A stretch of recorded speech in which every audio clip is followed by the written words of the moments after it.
Greetings, everyone. It's the second week of June, and I'm on another trip, although it's not the one I had planned. I had intended to go camping on the other side of the Cascades, but it is supposed to be very wet this weekend across Oregon, so I've rented a cabin in southern Oregon. I'm on my way there now, but first I've made a stop here at London Peak.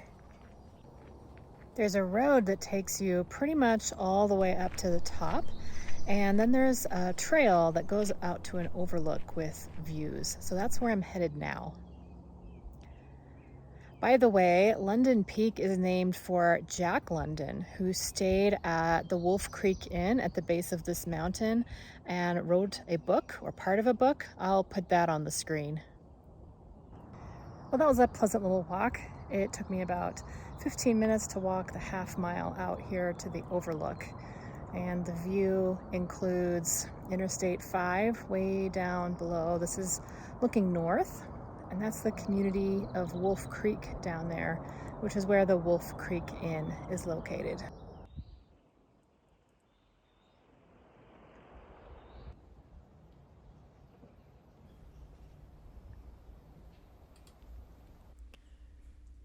My other stop today was Golden State Heritage Site. Golden is a ghost town now, but at its peak in the late 19th and early 20th centuries, this mining town was home to 100 people and served as a hub for many others who worked the surrounding land. It was distinguished by its lack of saloons in the town center, its 2 active churches, and the large orchard established by its founding families. This place was added to the National Register of Historic Places in 2002. Remaining buildings include a church, store and post office, school, and granary.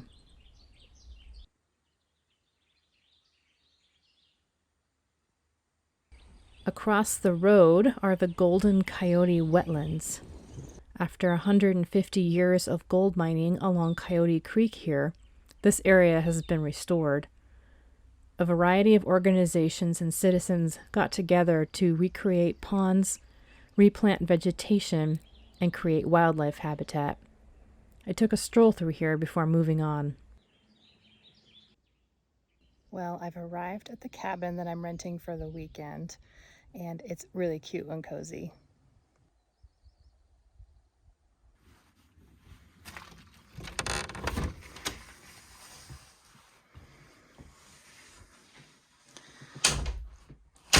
So we have a nice desk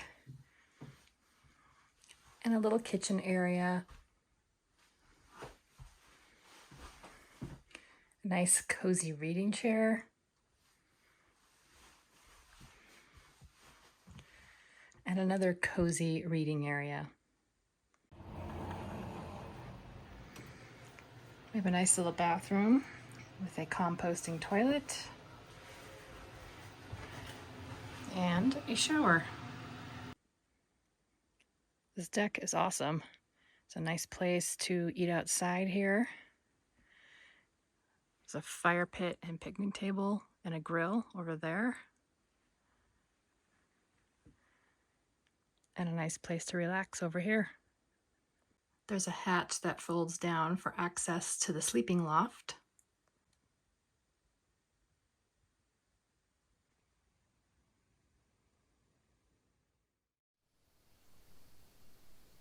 Good morning.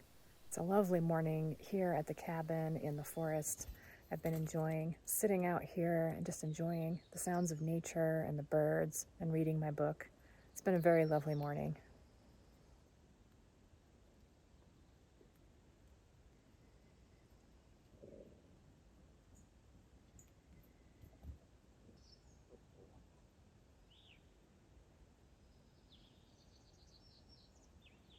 It doesn't look like it's going to rain too much today, so I'm going to head off and do some exploring and hiking today. So this is kind of an odd spot. This used to be filled with water. This is the upper end of the Howard Prairie Reservoir, but due to the drought down here, the lake level has been drawn down quite a bit. So up here at the upper end it is dry, and all that remains is the creek flowing through. I should say that this is the boat ramp at the Grizzly Creek campground. This campground is open, but totally deserted. I don't know if that's because it's only the second week of June or because there's no lake here anymore.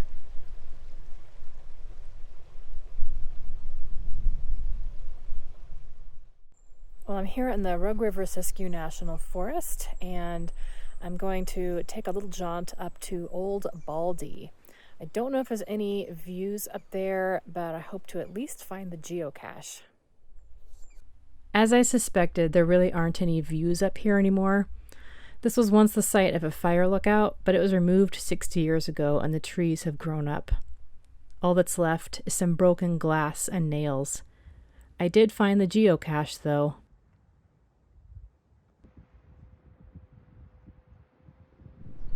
Well, I'm up here on Chase Mountain, and there's pretty decent views up here, even though there's quite a bit of clouds today.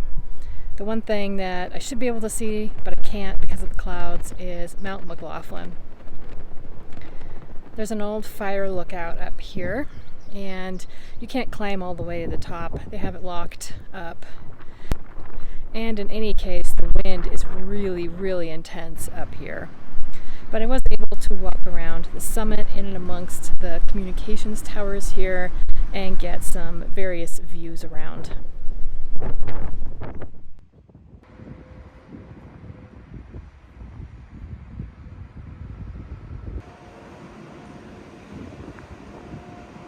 My next stop is Parker Mountain. There's a gate on the road, so I'm going to have to walk the last bit to the summit.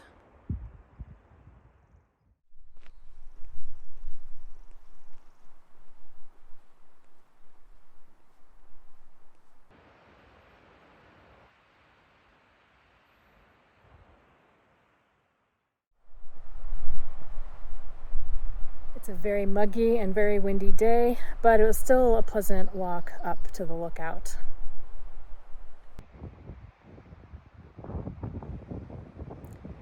This is the Parker Mountain Lookout. It was built in 1997 after arsonists destroyed the previous tower in 1996. It's staffed in summer, but it's only the second weekend of June, and so it's not being staffed yet.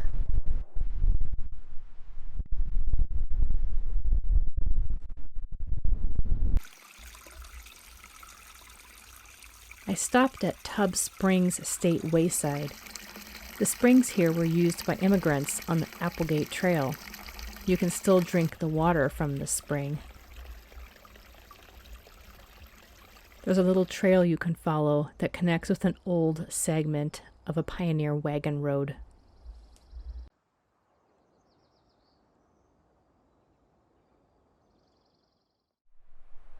Well, my final stop of the day before heading back to the cabin was to stop off here at Table Mountain and see if I could get up to see the old lookout. It was a short 0.2 of a mile hike from the gate up to the top. And the views aren't much this afternoon as the clouds are increasing, and it's also very windy up there, but I got to tag the lookout and head back down.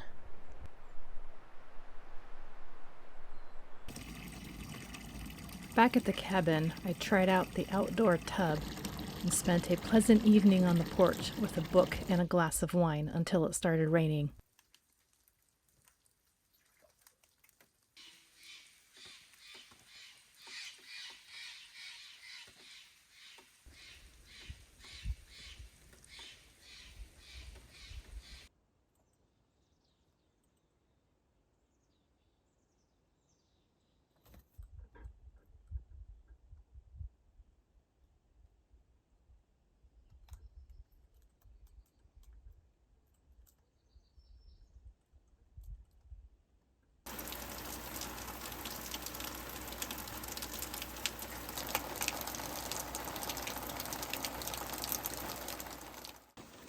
Well, it is Sunday morning, and I had hoped to do some hiking today before driving home, but it is pouring down rain here.